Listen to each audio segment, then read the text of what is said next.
So if you're planning to move to Mexico, you might be thinking about learning Spanish, but you also need to learn the cultural differences. Depending on where you learn your Spanish, you might learn those together. But sometimes it's easier to learn Spanish than it is the cultural differences. Sometimes it's easier for the cultural differences. So I've got two folks with me today that are going to tell us some of the things that you need to know when you're moving to Mexico. Never say no directly. Mañana doesn't mean tomorrow.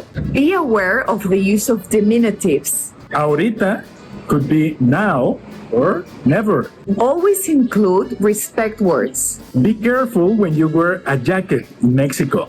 Don't think our culture outside driving is the same that it is in the US. Try to tip always 10% or more. Know that in Mexico, we use usted and tú. And in English, you have only you. So if you bring dogs, please be aware of the cultural differences here in Mexico. Mexico is loud.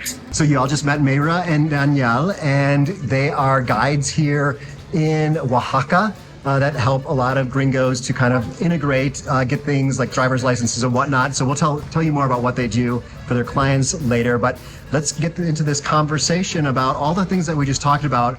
Let's dig in and learn these cultural differences. When you are not going somewhere or you don't want to do something, it is very common here in Mexico that we don't say no directly. So what we do is that we usually go around or give a ton of excuses to avoid saying no, because we probably think that the other person will, don't like us anymore. So what we do is we say an excuse practically, like, let me see what I can do. I am very busy that day, but I'll do my best to come. Or sometimes you know that you're not going, but even though you don't say it.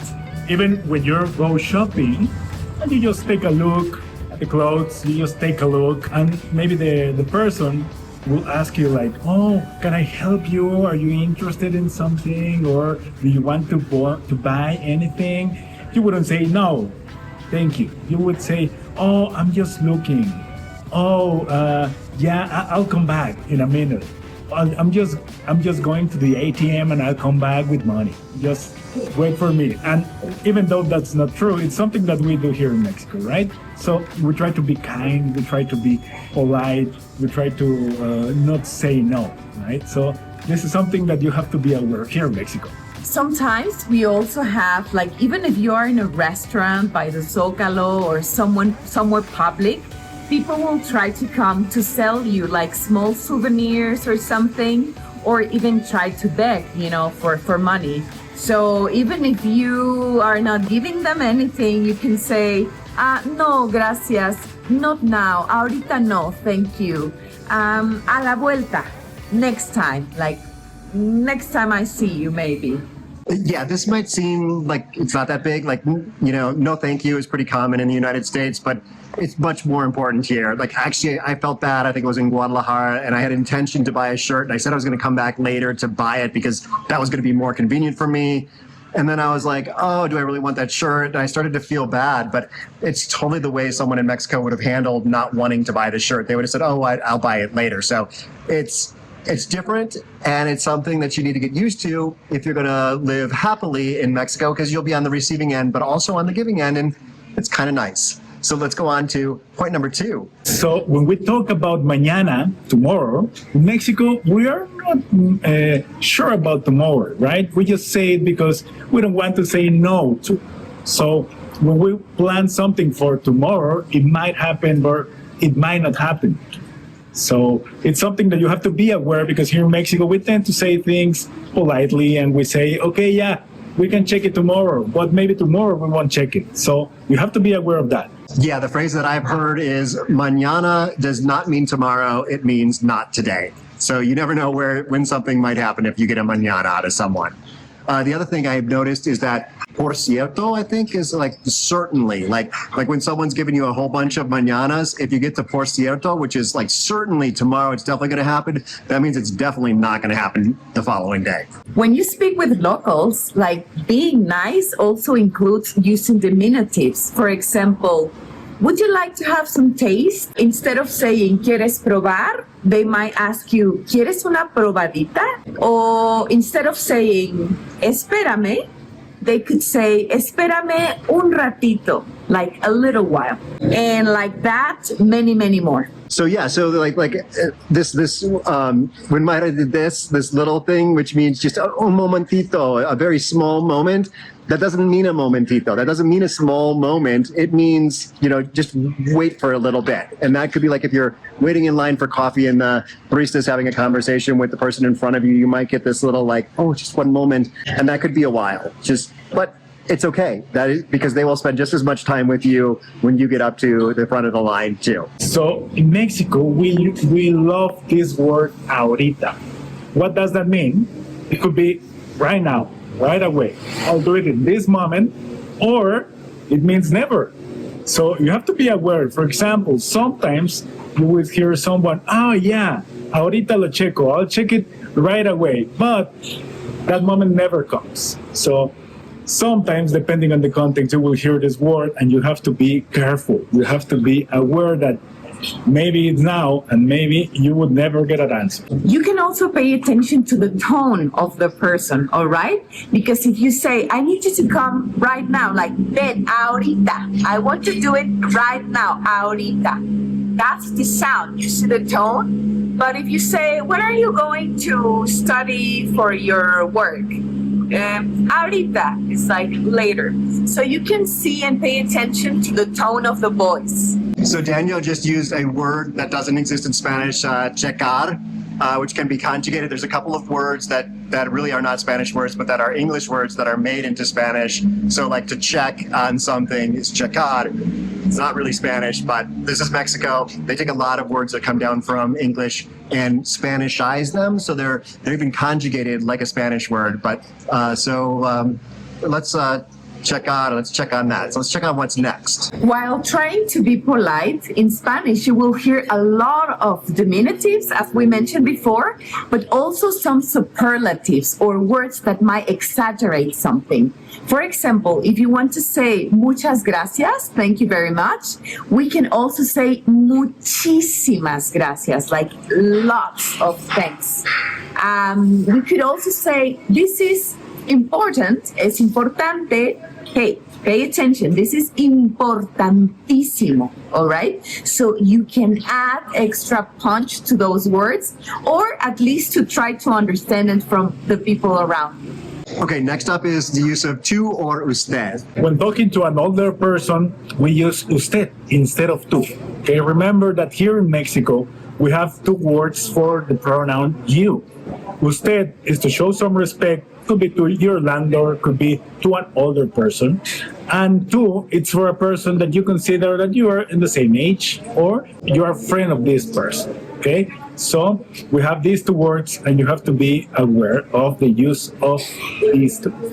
Whenever you get to know someone, try to use usted, because you need to wait for the person to tell you maybe to speak of tú. In Mexico, if you want to wear a jacket on a rainy day, you have to be careful if you say it out loud.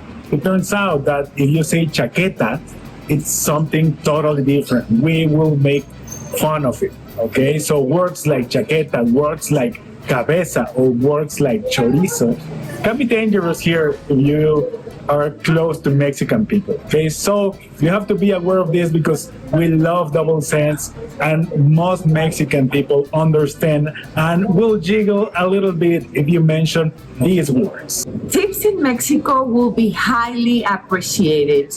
Do not let anyone decide about the amount you want to tip, because the person who is serving you at the restaurant or somewhere, they will be very happy to receive a tip from you. The normal expected tip is 10% of your consumption. So you can have an idea, but if you want to give some extra, they will highly appreciate it. If you go to a grocery store, there will be people there helping you pack all your groceries. So you can tip them. Try to tip any coin you have. It could be from 1 peso, 5 pesos, 10 pesos. So any coin will be really appreciated for them. Don't forget to bring your bags because we don't use plastic bags anymore. Yes, there are some things in Mexico that are so much further ahead of the United States. It's not that hard to bring your bags. If you forget your bags, you can just take your groceries out to the car in the cart and put them in your car. Also, those folks who are bagging your groceries, usually they are older people and they aren't making a wage. They're not getting paid by the store. They're getting paid in tips. So be sure to tip them. Be careful if you want to cross the street here in Oaxaca, because we have a rule called 1 by 1. Okay? It turns out that this 1 by 1 rule means that you have to wait until the other person crosses the street or until the car crosses. Okay? But sometimes this rule is not respected in a proper way. So you have to be aware, if you want to cross, please just step 1 foot in the street to show that you want to cross. Okay? Otherwise, you won't get past. Do not assume that the person is going to be kind. Just try to make some eye contact so that you are really sure that they are stopping so you can cross. And driving culture is probably different, just like it is across the United States, from somewhere like Portland, Oregon to New York City. So it all depends on where you live. Also, how fast you're supposed to roll through your stop sign. I don't know if anywhere in Mexico actually stops, but there's a speed at which you roll through. Just follow the locals, follow what they're doing. Probably just good advice across the board. If you're here, you're in Mexico. We're supposed to be integrating into the Mexican culture. So check out how people are doing things and just do the same. Here in Mexico, sometimes it's very hard to see how we treat pets and dogs. Some people will be very upset to see that they are up in the roof, like in the cold, in the heat, in the rain, because it's true that we don't have a very respectful culture with pets. Now it is changing, but it will be hard for you to see some situations. This is also something very important to consider when you want to rent a house. If you are bringing your pets with you, you need to be sure that the way we understand pets here in Mexico, it's very different. Where you come from, you treat your pets as part of your family. But here we are not that attached yet. Some families, they start, but you need to consider that. That situation with dogs and pets makes hard to get a place to rent or to live here in Oaxaca, because since we're not used to have pets or to allow pets to come everywhere we go, you have to consider this in order to rent a place. It will be more difficult. It's not impossible, that's fair to say, but it will be difficult even for people with no pets and with a daughter, with a kid. It's hard to get a place to rent. That is definitely the case. Also in La Paz, I know a friend who had a number of dogs, Matthew. There's a video with him, maybe up in the upper corner, it's over here. But he bought a house specifically because he couldn't find a place to rent because he had so many pets. So yeah, definitely, if you've got lots of pets, be prepared. You might be forced into buying rather than renting. But let's talk about something when you buy a house or when you rent a house, you're going to be in a neighborhood with other folks. So let's talk about them and how they might be louder than they are in the States. In some places, there are rules, right? Or laws that tells you like after a certain hour, you're not supposed to be noisy. But here in Mexico, you can expect people selling different things like corn, bananas, atole in the mornings, the gas, and many other things by being loud out in the road. So you know that they are coming to sell the bread or other things that you might enjoy. But this is very loud. Sometimes at 6 a.m. on Sunday, they will go like, quick, quick, quick, announcing that they bring bread and atole for you or tamales to eat. But sometimes it's very implicit. This also happens sometimes with your neighbors that play their loud music because, they are doing their chores in their house or they're washing their clothes and they want to feel, like with some salsa or cumbia to enjoy the chores. And you might be sleeping on the other side of the house. Yeah, that is just the norm. Is things are going to be loud. While we've been doing this interview, it's been on and off with some construction behind us.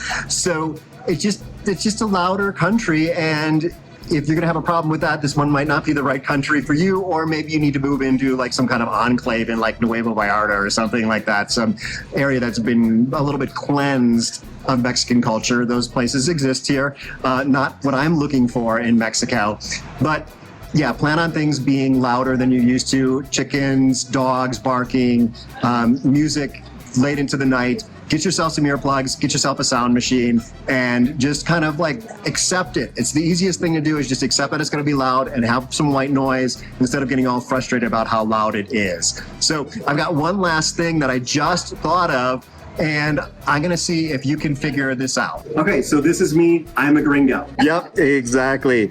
And this is Mayra and Daniel. Specifically, let's see that Daniel is wearing pants. Men, if you're older than like say 12 or 14, you should have pants on a lot more often. It's starting to change a little bit. Also, just look at the shoes and just how much nicer these guys are dressed than I am. Depending on what you're doing on the day, you should pay some attention to what you're wearing, you know? Like if you go to work, you're supposed to use or wear more formal outfits instead of just, you know, going to the beach and wearing flip-flops. It also depends on the region where you are staying. It's fair to say that in Oaxaca, we are used to a lot of people visiting our city. So even though you're wearing shorts into an office or into a place that it's supposed to be a formal outfit where we won't look at you in a weird way, okay? We understand that it's a different culture, but it's recommended to use pants instead of shorts.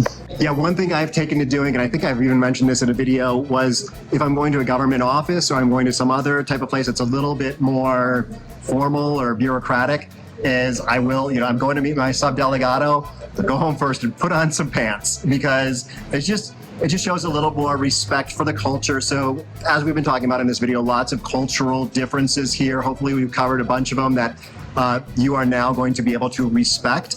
But let's hear a little bit from these guys how they could help you not only with culture, but with other things here in Oaxaca if you're coming down to this part of the country. Whenever you're planning to move, always consider that there is someone in the city where you're heading that might be able to help you.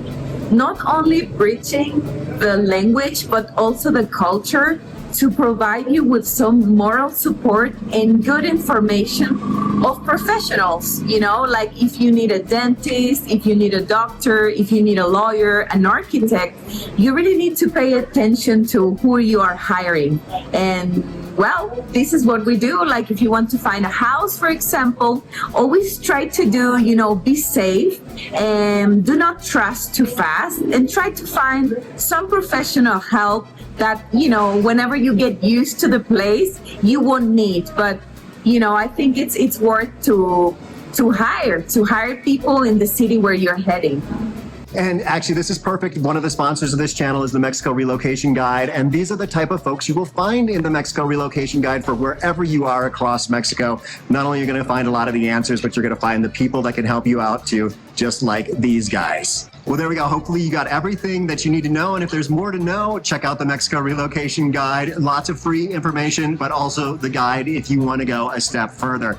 But I'm going to head out into Oaxaca and enjoy. These guys have given me a list of places to check out. So you'll be seeing more videos from Oaxaca up here if there's any others ready. Down here, more videos from other expats around Mexico. Hasta luego.